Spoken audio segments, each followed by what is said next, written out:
Assalamualaikum guys, my name is Hassan. Today our topic is other branch of biology. बच्चों next जो बात हमने करनी है वो अदर ब्रांच ऑफ बायोलॉजी है।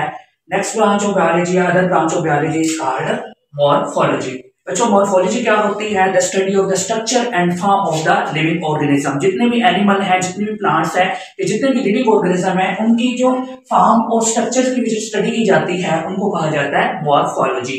Next is anatomy. बेटे एनाटॉमी कहा जाता है the study of the internal structure.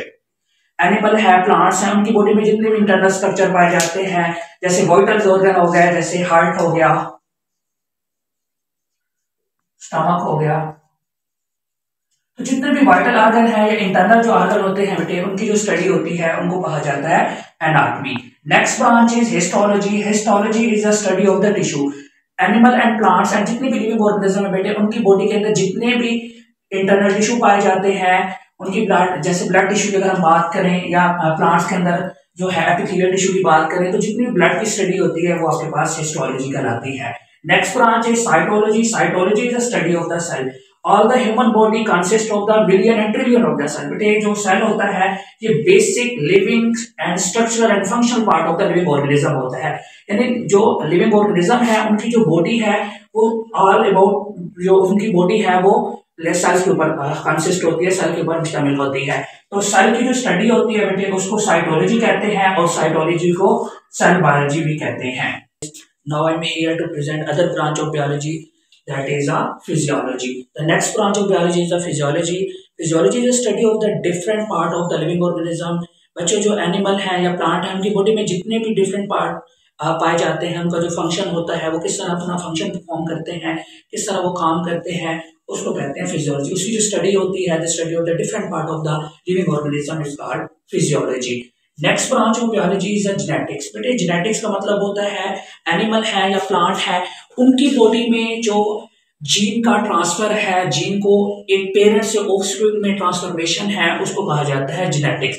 Genetic is the study of the gene and role of gene in the heredity. अब जीन क्या है? Gene is a basic informative unit. DNA का जो basic informative unit है या जो information का basic unit है वो जीन कहलाता है। और जो जीन होता है बेटे, जीन किस तरह पेरेंट से ऑफस्प्रिंग में अपनी खुसूसियात की मुंतकिली करता है, या जीन जो है वो किस तरह पेरेंट्स से ऑफस्प्रिंग यानी वालिदैन से औलाद में किस तरह ट्रांसफर होता है, मुंतकिल होता है, और उसकी हेरिडिटी यानी विरासत का किस तरह वो हिस्सा बनता है, इसकी जो स्टडी होती है उसको बेसिकली जेनेटिक्स कहा जाता है। और बेटे जेनेटिक्स जो है, जेनेटिक्स को उर्दू में इल्म तवारिस भी कहते हैं, यानी इल्म तवारिस की जो स्टडी होती है बेसिकली बेटे वो क्या कहलाती है? जेनेटिक्स कहलाती है। अगर हम नेक्स्ट ब्रांच की तरफ मूव करें तो next branch is the taxonomy. बेटे टैक्सोनॉमी का मतलब होता है the study of the classification of living organism into groups and सब ग्रुप्स। मतलब जितने भी लिविंग ऑर्गेनिज्म है उनको किस तरह ग्रुप्स की बेस पर, उनकी सिमिलरिटी की बेस पर, उनके डिफरेंसेस के बेस पर किस तरह लिविंग ऑर्गेनिज्म को ग्रुप क्लासिफाइड किया जाता है, उनकी ग्रुप्स बनाए जाते हैं, उसकी जो स्टडी होती है बेसिकली वो आपके पास क्या कहलाती है? टैक्सोनॉमी कहलाती है। जिस तरह बच्चे हम 5 किंगडम सिस्टम में पढ़ते हैं, 3 किंगडम सिस्टम पढ़ते हैं, तो 5 किंगडम सिस्टम में क्या था कि डिफरेंट जो एनिमल थे उनकी सिमिलरिटीज के बेस के ऊपर, उनकी बॉडी स्ट्रक्चर के बेस के ऊपर, उनकी सिमिलर फीचर के बेस के ऊपर उनको डिफरेंट ग्रुप्स में बड़ा डिवाइड किया गया था, क्लासीफाई किया जाता है। जैसे हम डिफरेंट प्रोकैरियोट, यूकैरियोट या मोनेरा, प्रोटेस्टा वगैरह, फिंजाई, एनिमीलिया, प्लांट्स वगैरह पढ़ते हैं। तो ये सारी जो क्लासिफिकेशन होती है बेटे ये बेसिकली क्या कहलाती है? टैक्सोनॉमी कहलाती है। अगर हम नेक्स्ट ब्रांच की तरफ मूव करें तो बेटे वो है आपके पास बायोटेक्नोलॉजी। बायोटेक्नोलॉजी का मतलब होता है बेटे ये भी सारे जो मेन ब्रांचेस जो हम पढ़ रहे हैं बेटे ये बेसिक मेन ब्रांचेस हैं बायोलॉजी की। तो नेक्स्ट जो ब्रांच है दैट इज अ बायोटेक्नोलॉजी। बेटे biotechnology is a branch of biology that we will concern to make a substance for the welfare of the human.